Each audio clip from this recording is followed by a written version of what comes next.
How to allow new members to see old messages in Telegram. In this video, I will show you how to allow new members to see old messages in Telegram. The process is quick and easy, so let's jump right in. Although I am using an Android phone, the steps can also be performed on an iOS device. First, open the Telegram app. I have created a group with just himself and another member, Osterbot. To add someone to the group while ensuring they can see the entire chat history, tap on the group name at the top of the screen. When you hit Add Member, keep in mind that by default, new members can only see messages sent after they join. However, you can change this setting.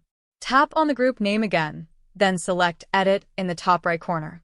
Look for the option labeled Chat History under Invite Links. By tapping on that, you can switch the setting to Visible, which allows new members to see messages that were sent before they joined. Once you hit Done, any new members added going forward will have access to the complete history of all messages exchanged in the group. If you found this information helpful, please hit the subscribe button below. It really helps me out.